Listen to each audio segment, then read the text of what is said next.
Welcome back to Vintage Films. George here. Thanks for taking the time to check out this video. I know I haven't been doing a lot of movies lately on my channel, and I'm sorry about that. I've been kind of busy with some things, but today I thought this is a good summer day to sit down and watch a classic, and we got a good one coming at you. It is The Valley of Gwangi from 1969. This one was directed by Jim O'Connelly, and it starred James Franciscus and Richard Carlson. Now, we had covered another film that James Franciscus was in recently. It was Beneath the Planet of the Apes, the second one in the series. He was in that. And also, Richard Carlson had appeared in the film It Came from Outer Space. And we covered that one a while back as well, so you can go check those videos out.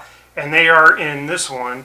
But the real star of the film is the dinosaurs, the stop-go animated dinosaurs. And of course, we have the great Ray Harryhausen to thank for that. He was involved in this movie and making those effects.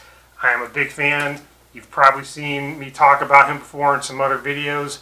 I love the guy, and we got some fun dinosaur action in this movie coming your way. So what I'm going to do is I'm actually going to just pause the video. I'm going to go watch this movie. I haven't seen it in a long time. I'm talking many years. My memory is very fuzzy. I remember cowboys, I remember them roping dinosaurs, and that's about it. I remember liking it, so hopefully I still will, but we'll talk about that. So I'm going to jump back on the camera about the halfway point. I got the clipboard of creeps here. I'm going to look a couple things up. We'll talk about that, and then I will come back again once I'm done watching the whole thing and give you my final thoughts, and we'll wrap this up. But before we get to our final thoughts, we got to watch the film, and let's do that. So, this is our look at The Valley of Gwangi.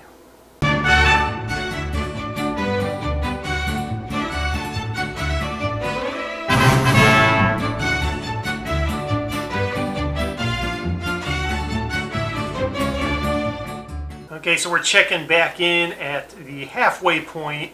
Just got the beginning of the movie out of the way, and the plot is pretty simple. So there's this Wild West show. It's happening somewhere in Mexico, and somebody manages to acquire this little tiny horse, and they're like, wow, this is a great asset that we can use in our Wild West show, and use it for an act.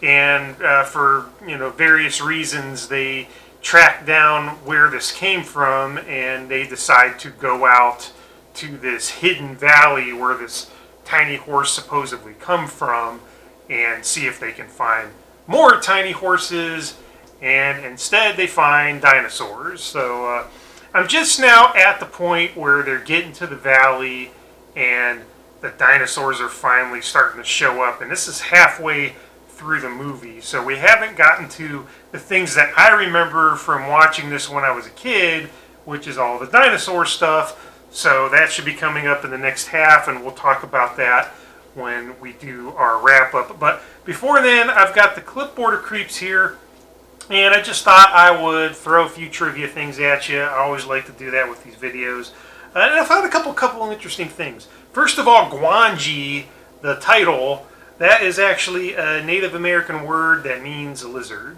So, of course, that makes great sense because we got the dinosaurs in this valley, Valley of Gwangi, so there's that. All right, but another thing I thought was really neat was this was supposed to be a sequel to King Kong, 1933. And it was going to be called Cowboys in Africa. And they never made the movie, but they did do some black and white footage of cowboys roping, giant beasts, and they ended up using that in the movie Mighty Joe Young from 1949.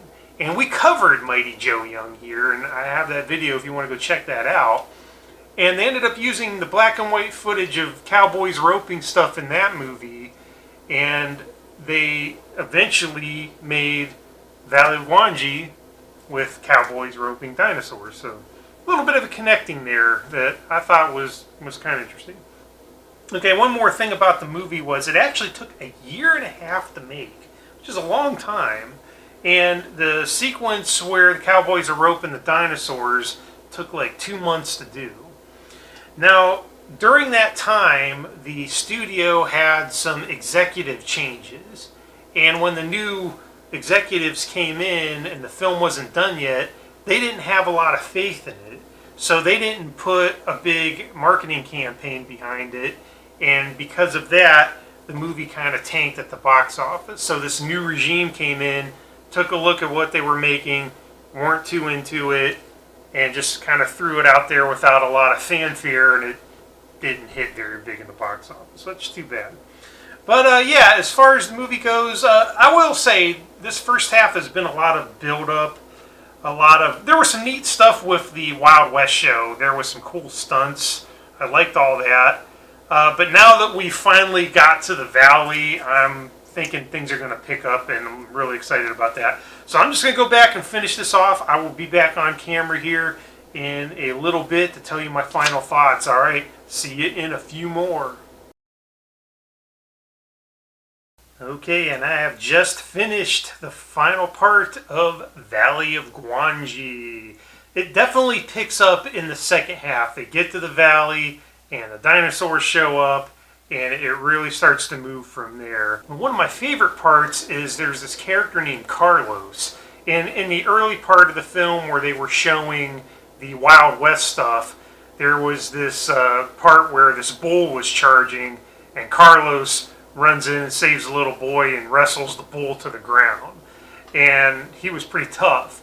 Then there's this part later in the film where a pterodactyl shows up, and Carlos wrestles a pterodactyl to the ground. And I'm like, that guy should have been the hero of the movie. He was cool. I really liked him.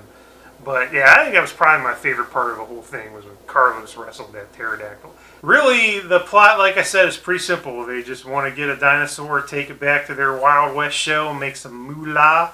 Now let me ask you this.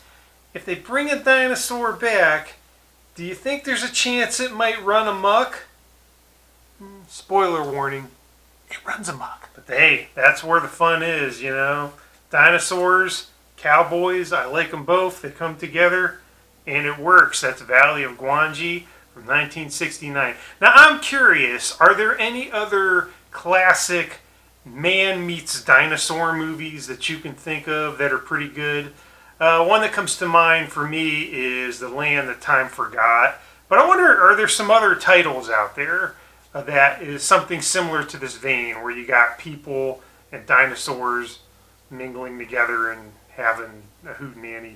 Let me know in the comments, because I would be interested in some more titles of this theme. But yeah, that was a lot of fun. I definitely recommend it. I will say again, to repeat, if you watch this, hang in there till the second half, because that's when things really pick up. The first half an hour or so is a lot of dialogue and just getting to know the characters, but just hang in there.